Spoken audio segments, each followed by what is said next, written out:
Mohamed Salah's New Year resolution. He's been giving interviews to kind of rights holders, TV rights holders, and he gave an interview to Sky Sports.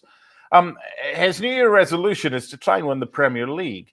But some interesting quotes, Rob, came about from this interview. And he was basically asked about what's going to happen after the summer in 2025. And there you go. He says he's into his last 6 months. There's no progress there. We just need to wait and see. And he also said, it's my last year for the club, so I want to do something special for the city. Is this just posturing with someone who will probably sign a new deal with Liverpool, or you want to read more into it than that? Yeah, I mean, I think his public comments are probably all part of the dance in these situations. You know, there is a bit of kind of posturing with these situations. I don't think that it's a sure thing that he will sign a new contract. I think if you look at the three of them that Liverpool have got, you've got Trent, who looks halfway out the door to Real Madrid. You've got Virgil van Dijk, who looks as if that he is ready to stay and commit to a new contract. I would suggest that Mo Salah, out of the three of them, is somewhere in the middle. I don't think that it's a foregone conclusion that he will stay. I also don't think that it's done that this is his last year. I think in terms of those comments that he's made there, you know, the bare facts are that unless there's a contract that is signed before June, that this is going to be his last year. He hasn't got a contract beyond this season. That he is into the last 6 months of his deal. So in terms of, you know, pure fact, he is correct. But I think when he gives these interviews, and he has given a lot more interviews in the last sort of 2 or 3 months than he has done throughout his time at Liverpool. He's notoriously, you know, avoided interviews throughout his time at Liverpool, and now suddenly he wants to talk a little bit more. It's all part of the dance. It's a little bit more pressure on Liverpool to give him what he wants, which is fair enough. You know, this is part of the game, that he wants a deal that he deems acceptable for himself, and this is part of the way that you get that. LME, do you think what he wants may change? As Rob's just said, he's got his demands, but the more successful he is, because this is just one of the seasons of his life, he's played as well as this before, but with success can come not greed, but kind of, hold on, I was asking for that, but that was before that. Now I've done this, so maybe I want more. Or do you think it's not so much the amount here we're talking, it's probably the length of contract? Yeah, it's a good question, just because obviously we're talking about a Mohamed Salah who's not 25 or 26. He knows that the end of his career is closer than obviously any other time. Time waits for no man, and neither does for the Egyptian star. But listen, I think here's the thing, and I think Rob Dawson said it perfectly, that this is a dance. It's a strategy, and he knows exactly what he wants. And, you know, whether we were talking about any other player, there would obviously be some things like, are these things getting in the way of his productivity, etc.? And when it comes to Mohamed Salah, that's clearly not the case. We're talking, in my opinion, right now about the best player in Europe, not just the Premier League. He is delivering every single way. He gives you everything on the pitch, whether it's Jurgen Klopp and now it's Arne Slot, 30-goal contributions. And I think that these interviews and the things that he is saying is, just like Rob said, it's part of the dance and it's part of the strategy. And yeah, I think to your point, as he continues to deliver, he's saying to himself, I love Liverpool Football Club. This is where my family are. Everybody's happy. My kids are happy. But at the same time, I'm somebody that has given everything for Liverpool. I want to see your hand now, Liverpool Football Club. And if I'm going to be asked the question, he said it, as of right now, this is my last year at the club. He didn't say, I'm gone, this is over. He said, as of right now, because reportedly, both sides are not coming to an agreement. Yes, could it be a hindrance towards the Premier League title race? But not so much from what I'm seeing on the pitch right now, because every time you see Salah play, he gives it everything and then some. So he's well within his rights to say what he wants. I'm with Rob as well to say that I'm not so, I mean, I think he's going to stay, but I'm not 100% certain of that.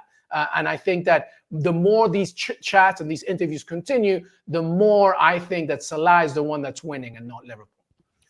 So producer Sam and the ESPN FC team behind the scenes could easily have just put January transfer window opens on the graphic at the bottom of your screen right now.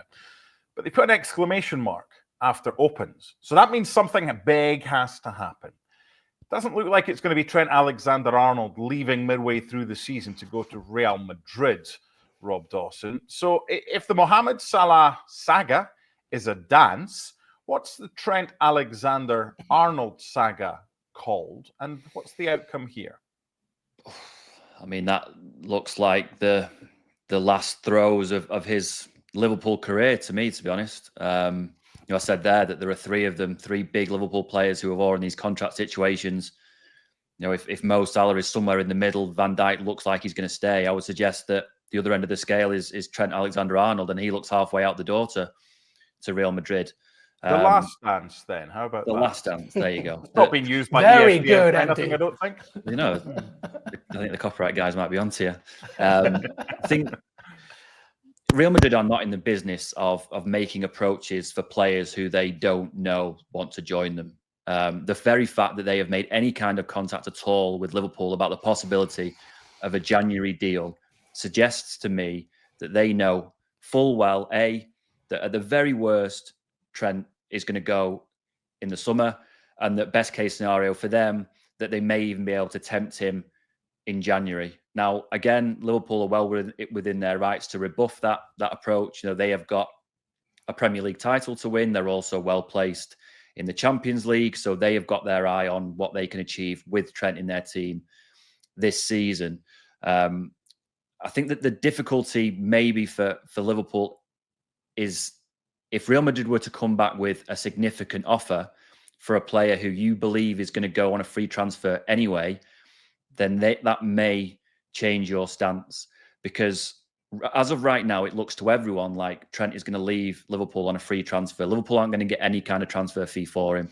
So if Real Madrid were to go back to them and say, look, we'll give you 10, 15, 20 million to take him now, I think that gives Liverpool a decision to make, because financially they are well placed, but they are not a financial behemoth in the way that Man City are, and they do need money incoming to replace Trent when the time comes that he does go. So I don't expect him to I think that probably he will be a Liverpool player beyond this transfer window, but I do think that if Real Madrid were to come back with a significant offer, that Liverpool would have to look at that seriously.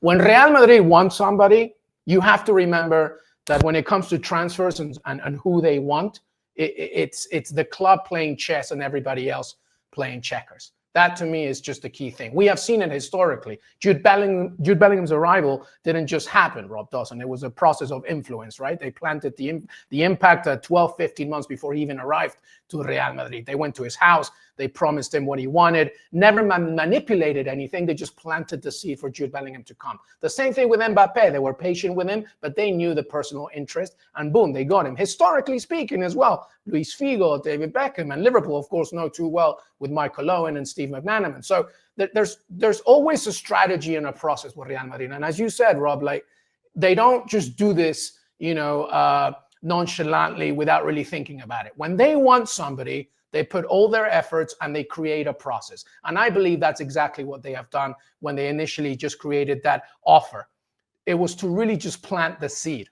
That's exactly what they're doing with Trent Alexander-Arnold, because they know that Trent Alexander-Arnold's team is interested. They know that TAA is interested, and they know that, he has massive ambitions. He's actually also really good friends with Jude Bellingham as well. So I have no doubt that they have conversations at some point saying, Madrid's great, come to the Spanish capital. And he's a young man. And even though he has only worn Liverpool colors, Rob, to me, this is somebody as well that's going to leave.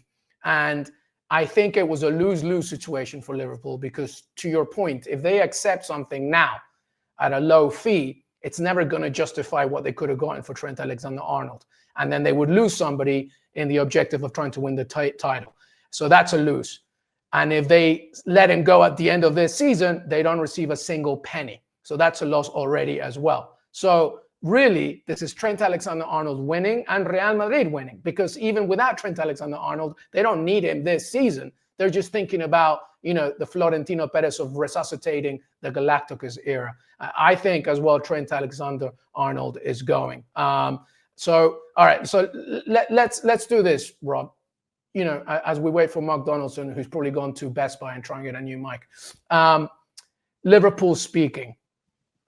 Virgil van Dijk, let's say for the sake of it. Are you back, my friend? I don't know. It's I can't hear him. This. I'll put you through here. Can you hear me? I can hear you.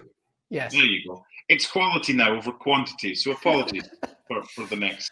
As long as you're here, Mark Donaldson, that's all we care about.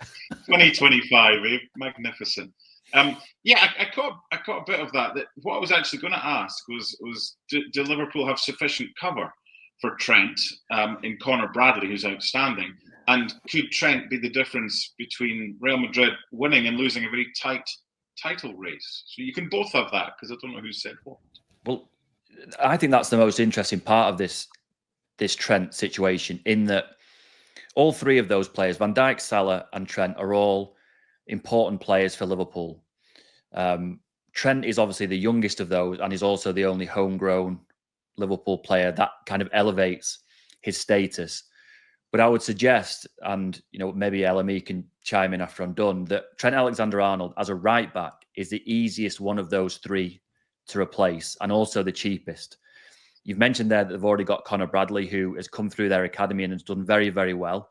You would probably need another right back to come in and compete with Connor to kind of push him to maybe the next level, or maybe to be able to take, because Bradley is still very young, to bring him in and then take him out and bring him in again.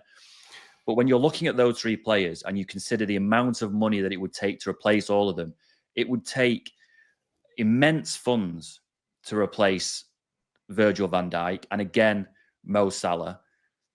I know that there would be an emotional kind of thing that if Trent was to leave his boyhood club for Real Madrid, that would be a big thing for Liverpool fans. But in the cold light of day, when the money men are making their decisions, the bare facts are that Trent Alexander-Arnold, as good as a player he is cheaper to replace than either of those two, simply because he's a right back, and you've also got Connor Bradley there trying to compete.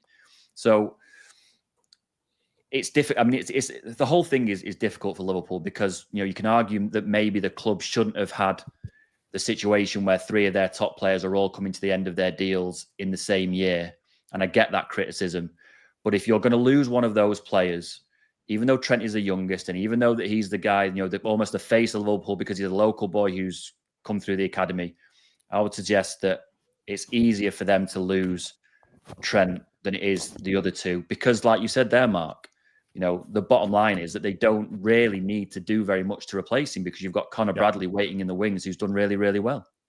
Yeah, and let's remember something here, and I agree with you. Let's remember something here as well. We're talking. Had this been a Jurgen Klopp team, I think it would have been harder for me to agree. But because it's Arne Slot and his system is a little bit different, and Liverpool play more from a collectively controlled situation, where it's not to say that Trent Alexander-Arnold is not important. Of course he is. It's more to say that there are more tools in the bag for Arne Slot to get the objective done. Mohamed Salah is the most important player for Liverpool.